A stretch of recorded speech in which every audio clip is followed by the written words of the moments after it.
All right. Hey, everybody. And Chad, good morning. How are you? I'm doing fine, Neal. Came off of a fun Super Bowl. What'd you think about last night? Great game. Not sure about the ending. Well, the ending was a little disappointing, but I do think we're going to have a fun episode for all listeners today. I'm really excited to introduce our new guest, but why don't we jump into that intro? Let's do it. Recorded live from Louisville, it's Talk About Town, the Louisville podcast. And now, your hosts, Neal and Chad Hennessy.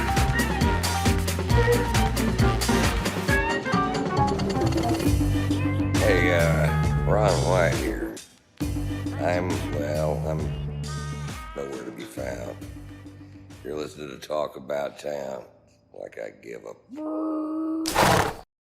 With us today, Tim Hess from the Growth Factory. Tim, how you doing? Doing well, thank you. Appreciate you guys having me here today. Absolutely. I appreciate you coming.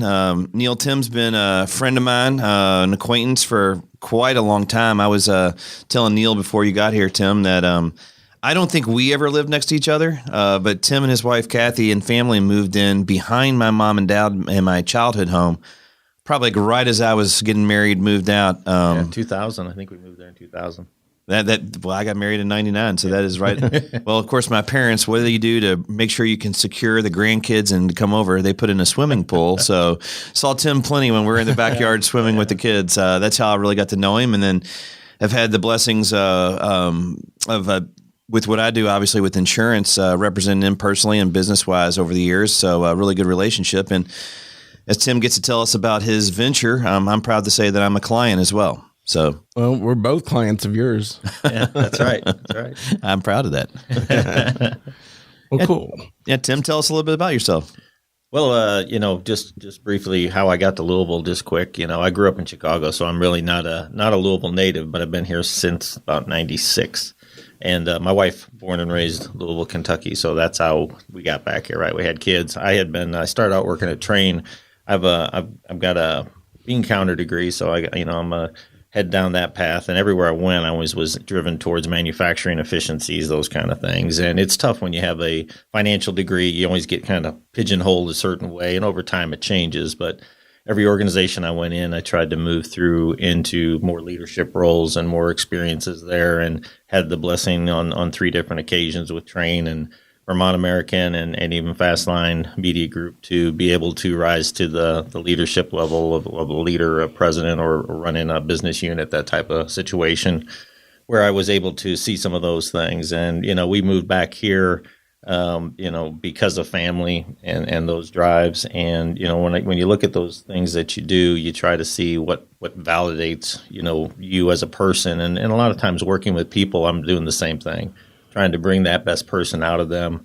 A lot of times family pulls on them. There's a lot of reason they interact differently with their teams and with the folks they, work with day in, day out. And they don't always understand it, right? Because the personal world pulls in there and then the professional world overlaps it. So eventually I got to the point with my last phase of my career being an employee versus an owner, and just kind of, creative differences for lack of a deeper discussion there.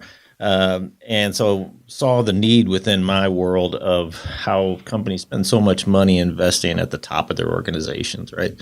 They have Vistage groups, all these things that can cost you, heck, $1,500, $2,000 a month. And then you have your frontline employees who touch 100% of your customers, and, frontline leaders who touch your employees, who touch 100% of your customers.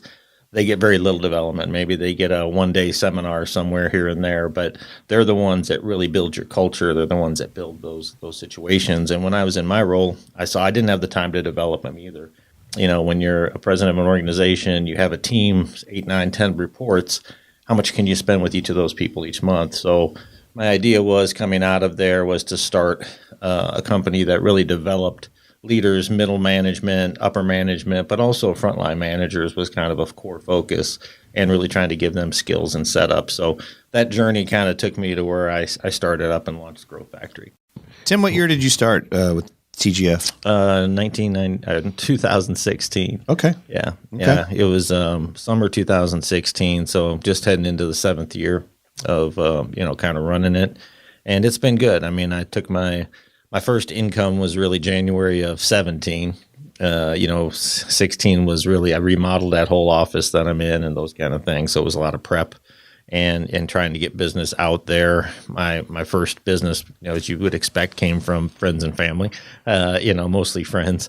I don't have a lot of family in the area, but from the standpoint of other people, I was actually in a Vistage group for about 14 years total. And so I had a lot of, connections within there, people that knew me. And that's the key to business, right? Trust, knowing the person you're doing business with. So those people knew me already. When you go knock on a door and say, hey, I just started this business to develop your leaders, and they go, I don't know who you are. It's kind of hard for them to just throw people into a group. So typically you have to have that some form of relationship, some form of connection there. And that group really started that backbone of it. And then I branched out from there once I had some stability. It's marketing. It's where you need to kind of hone in there, right? Right. Because you need to establish trust with a broad base of folks. Yeah. And through the years, it's all been word of mouth for me. I've done very little, direct mailer, a little ad here or there, those kind of things, but I've rarely traced anything to a result. And again, like we talked about kind of before we even rolling, the time commitment to it and doing that. And so today, as I mentioned earlier, I'm really trying to focus more on my LinkedIn and expanding things there, because you can push some different messaging out, and as well as show some of the groups you're in. You have the opportunity to collect information from folks and share some of the things you do with them, from newsletters to anything else that way that kind of represents your business. They can get a flavor for who you are before they really get to know you. Mm-hmm. We may need to talk after. I may have someone I want to introduce you to. Well, that's Neal, whether it be Tim's business, my business, yours business, word of mouth, referrals, that's really what gets the wheels turning. Everybody wants to do business and help those that they like. But I also think it's another aspect of it too. It's almost like reaffirming your decision to have others go down the same path. It's pretty cool. Tim knows this. We have an employee that was a part of the Growth Factory and went through the classes prior to us hiring her. And probably our agency's largest, or I should say biggest advocate for Tim's business, aside from myself, I think. But no, seriously, she sings the praises, still has his manuals on her desk, and was just a big champion of the product that the Growth Factory puts out. So as I'm trying to talk to my coworkers to try to introduce maybe one or two people to even internally to get in along with me, it's nice to have that additional voice. So that's where it really I think it really pushes. Yeah, it's been, I think there's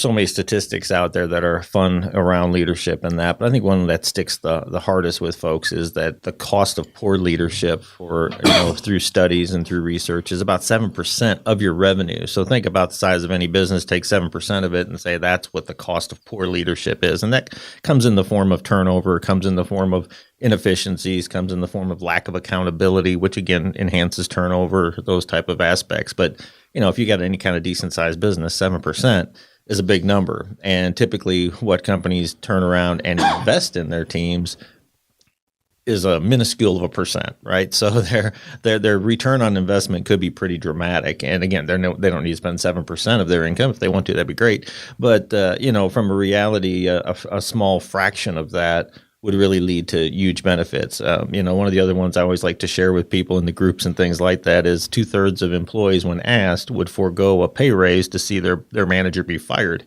And that's harsh, but wow. It shows you how much of an impact that direct manager has. And all of us can probably relate to that somewhere in our careers, where our direct manager was really the reason we made a job change or we did something different, because it became so unpalatable to be at the office all day or to do whatever you were doing, and decisions, or you weren't heard, or they never communicated with you.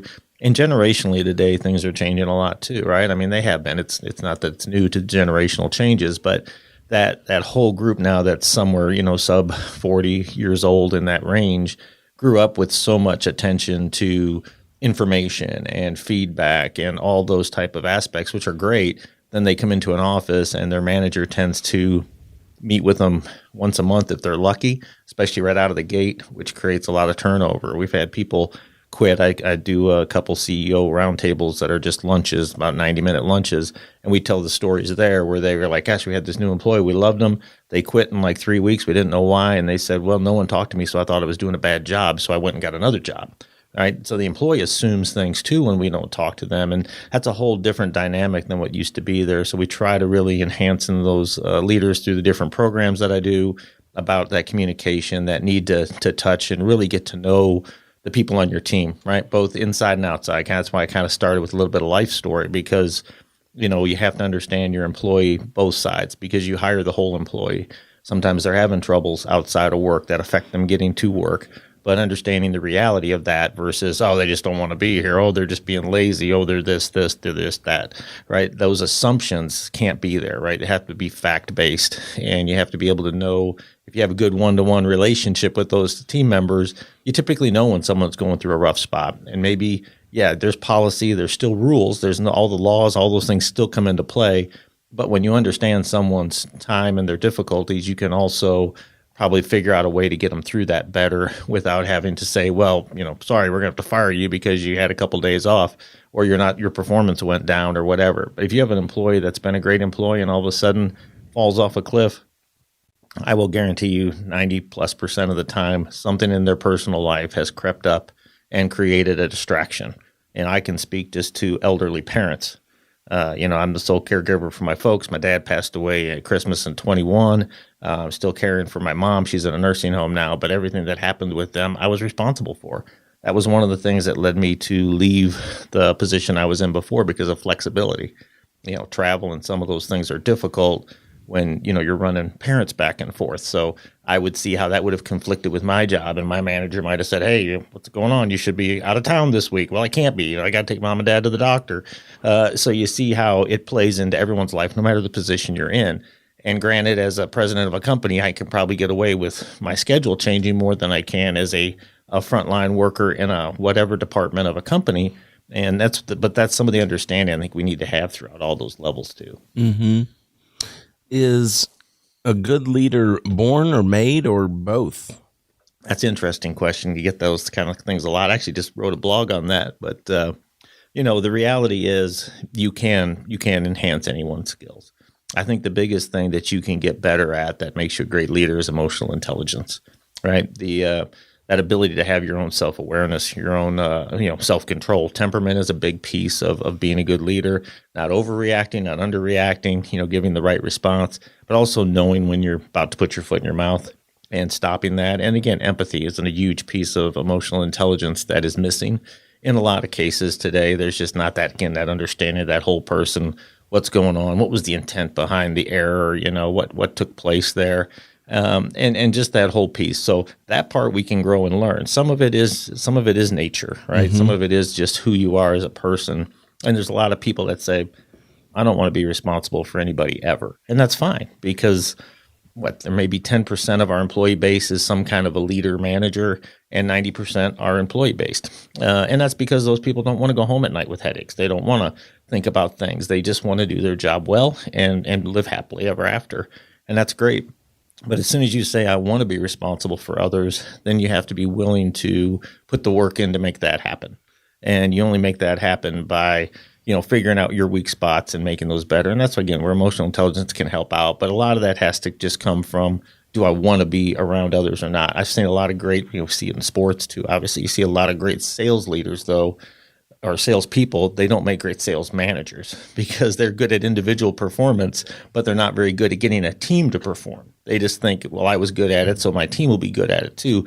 And it's kind of like I'll just, keep abusing the morale until they sell better. I'll just keep on them and on them. It doesn't work that way, right? You got to get the buy-in and support of that team, the trust, right? We talk about trust a lot. And if you can't build trust with that team, they don't know if they can, your words, are they hollow or are they mean something? And all that kind of comes together. So I think there's a little truth in both, that you can, you can kind of have some great charisma and great skills right out of the gate. You're blessed with some of those things, but in order to really succeed, I think you got to work at it, right? And you have to develop those skills over time. Especially if you're going to be something that's more than just a rudimentary leader and getting by with some things. If you're really going to grow your team and get the best out of them, you have to put that effort in.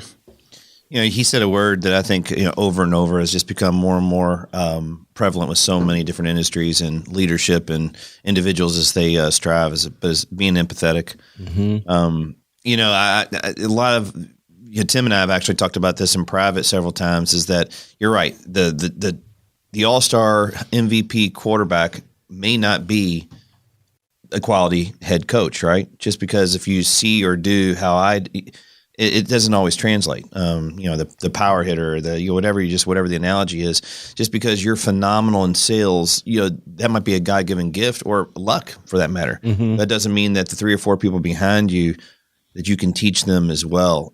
I think with empathy, and I've learned a lot from Tim and his classes, is that you almost have to stop staring at yourself and keep looking more at a bigger picture, and have almost the same interest in your success as my success. And it's easier said than done, but to realize that your success will equal my success or that be a part of, I think that is a massive key that I find that others, they say they talk the talk, but they don't necessarily be able to walk it though. Yeah. You kind of flip that. You made a good point within there too. We talk about kind of that. It's almost like what was that good old movie with, the spy one, I forget what it was, but he did the cone of silence within there. And, whenever you were in there, you weren't supposed to be able to be heard by anything. Of course, it didn't work. And it all was the part of the joke. But when we talk about listening a lot, we talk about that cone of attention, right? It should be over the person speaking, undivided, paying attention to what they're saying, really listening to what they say. And the difference between hearing and listening is huge. Hearing is that knock at the door, right? You hear a knock, you understand that that's a noise or a sound or a dog barking or horn honking, anything that you hear, our ears are going to hear. But to listen, you have to be able to process and give a reasonable response to the words you heard. That's why when someone says, "Did you hear me?" a lot of people will say, "Yeah, I heard you." But then they didn't follow through on what was asked, or they didn't do anything. They weren't lying in that moment. They did hear them, but they didn't listen and give a legitimate response to it. And so much about empathy is listening and really being there for that other person when they're talking, and not just, okay, great. Are you done yet? Are you finished? Can we move on? Because to that person, that moment's really important and probably impactful for what they want to discuss. And if you diminish it or try to pass over it too quickly, your empathy is missing. And the listening piece, though, and really focusing on others before yourself is critical. And I tell people all the time, they always say, what's that top thing that a leader needs? And it's the elimination of their own self-interest, right? You have to forego your self-interest to be a great leader. If you care about yourself, you're never going to be a great leader. And again, we always have to care about ourselves, so don't take it too harshly. But that ability to put someone else before you, right?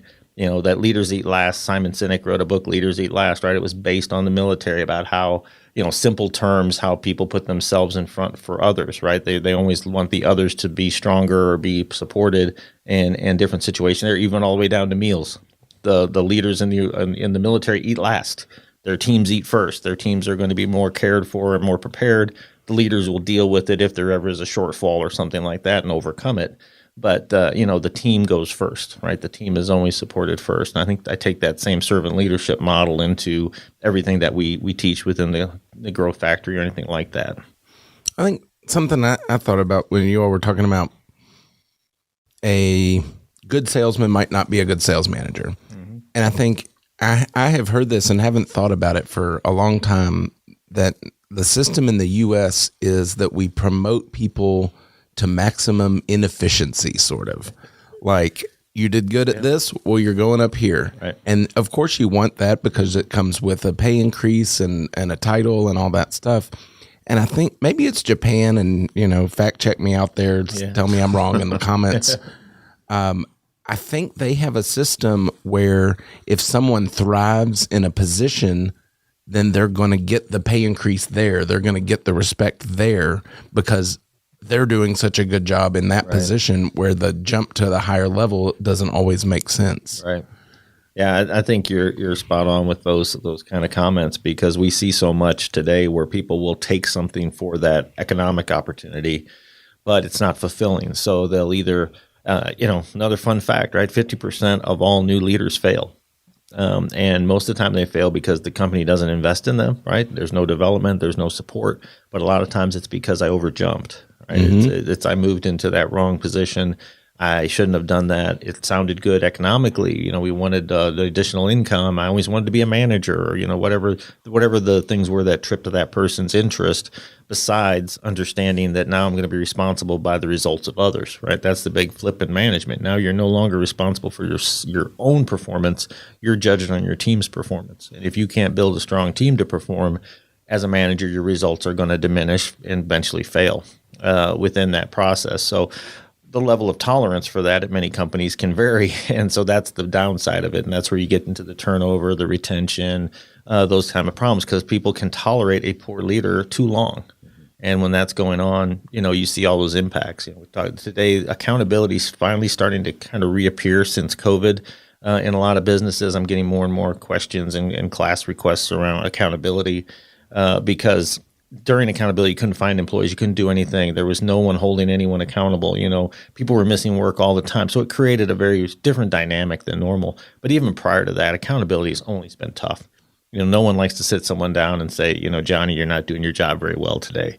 It's a difficult conversation, and there's a way to have those conversations that are very fruitful, and they can be empathetic and supportive for everybody involved. But you have to be able to have them because you have teammates that are doing their job really well that are carrying the weight for the underperformer. And those are the people that you end up turning over. So not only do you have a high turnover rate, you have a high turnover rate of your better performing employees than your weaker performing employees. If turnover has only affected your weak employees from poor leadership, maybe it's a trade-off. But poor leadership tends to lead to your best employees leaving because they don't want to work in an environment where they're not supported, where they're not, where they're leaned on constantly to do more for those that are doing less, but no one's saying anything to them about doing less. So it just creates a difficult dynamic for those employees to thrive. So, to play off what Tim said too is, and I do believe in that.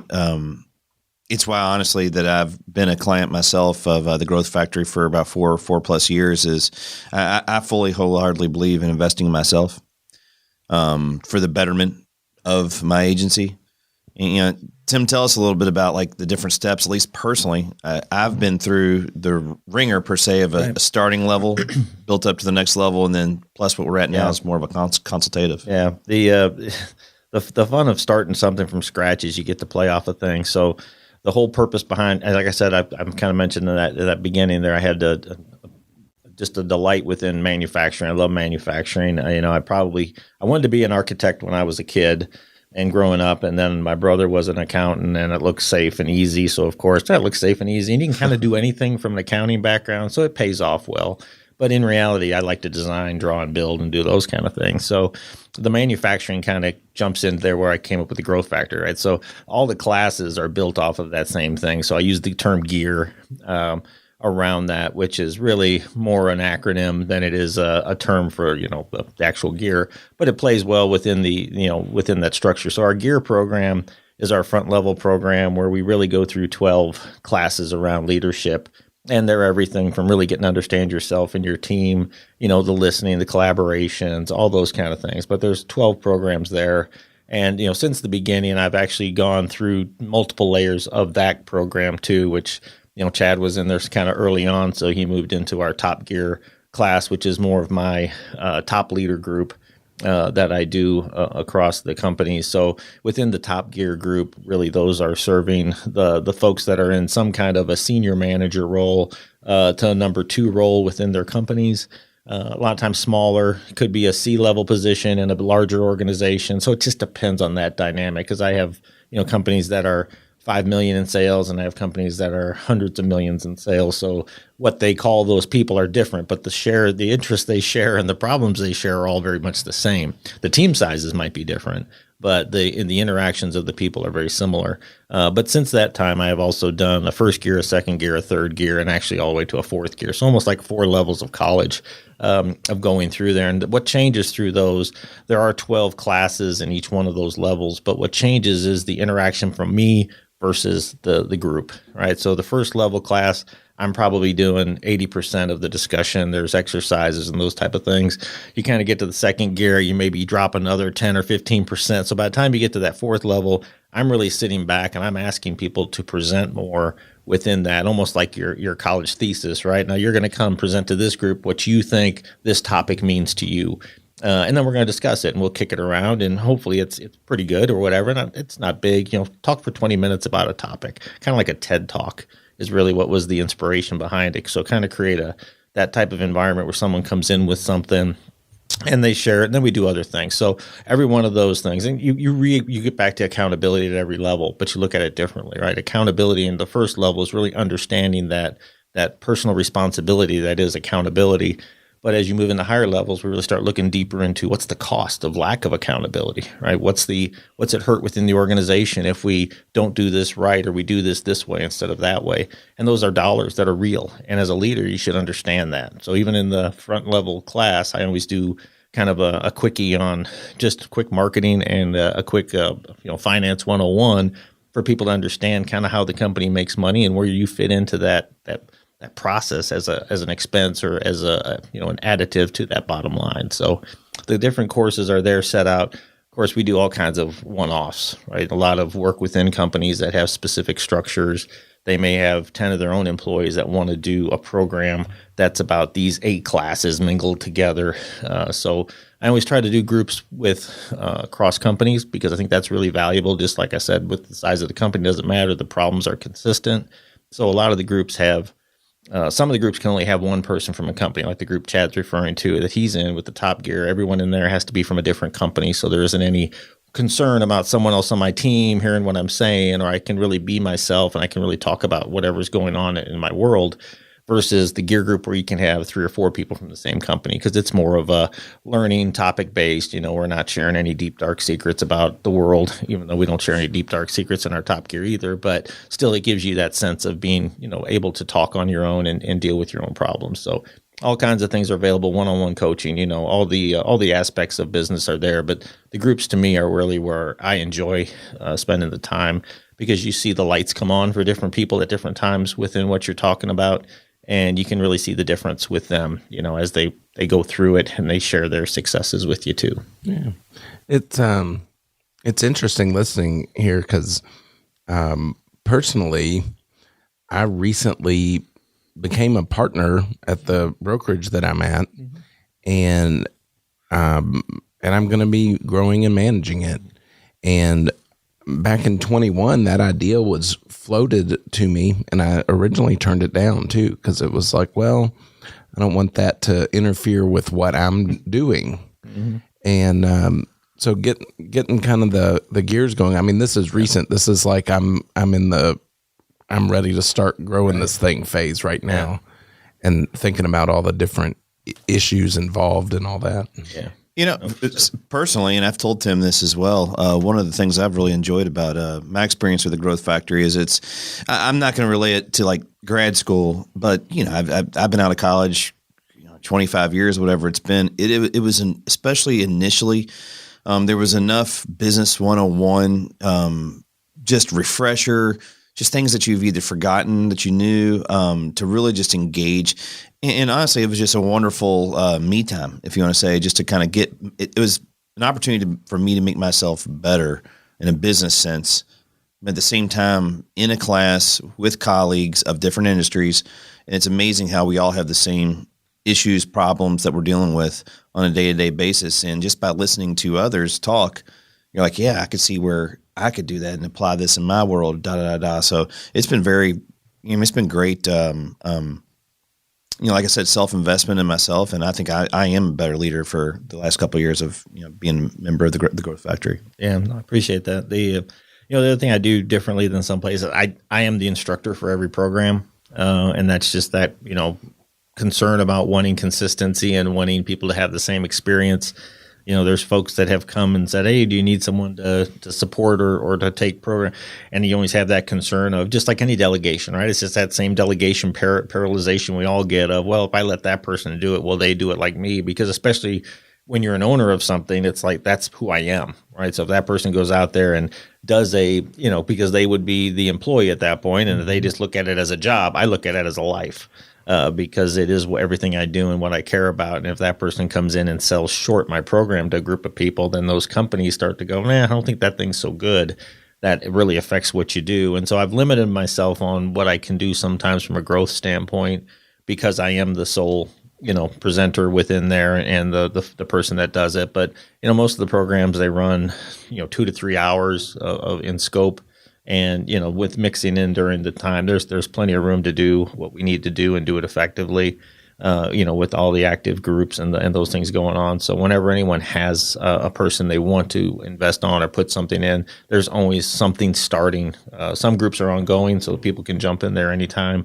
But other groups are starting. Typically, no one waits more than about 45 days for a group to start. If they say, oh, I got Susie and I want to put her in a growth program, there's something starting for them, normally about a month to 2 months max. Nice. Yeah. And also, I will mention too, there is an element of personal development from like a family perspective of Tim, at least really from the get go. I mean, the focus is on business and how I can become a better leader in my organization, but it parlays in just making yourself a better person, becoming a better father, a better husband, better friend. Really, even from a faith perspective, it really just is the overall rounded person. It's funny with the classes we do on difficult conversations. And, it's a simple concept, right? Have a difficult conversation. It's really built into that accountability model.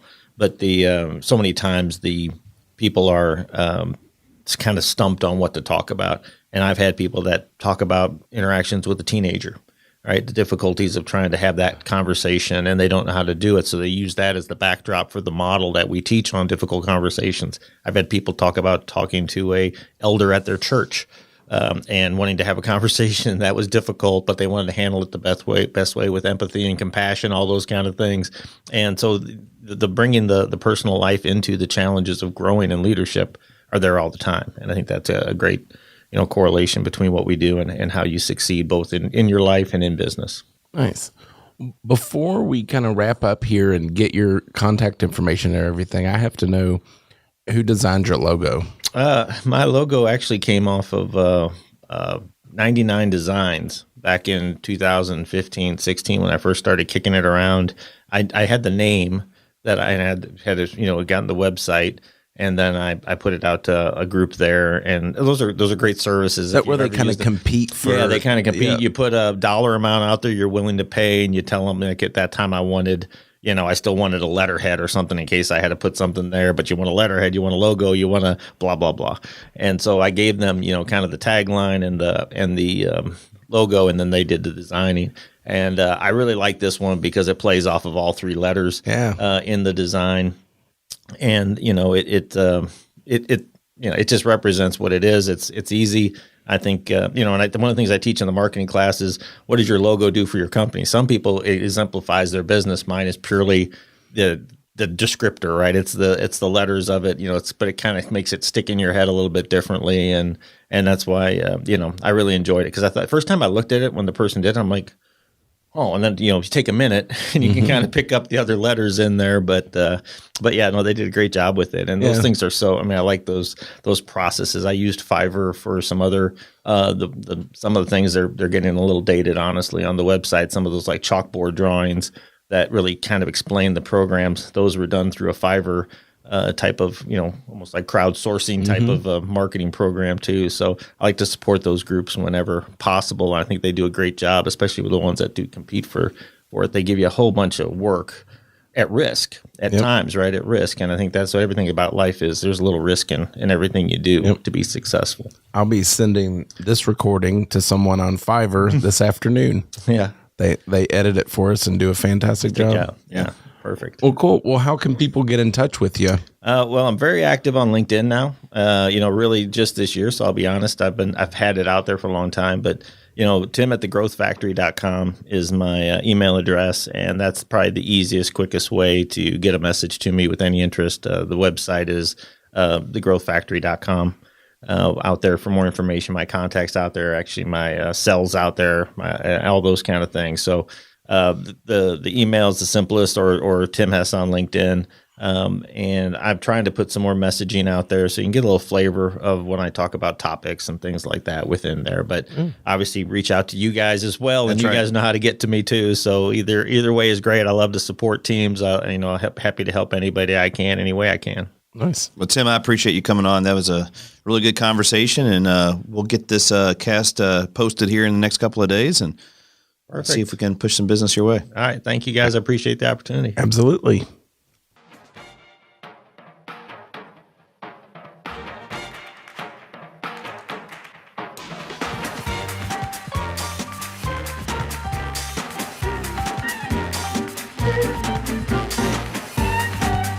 Thank you for listening. You can reach us at neal@talkabouttownky.com. Neal is a realtor with Judah Real Estate Group.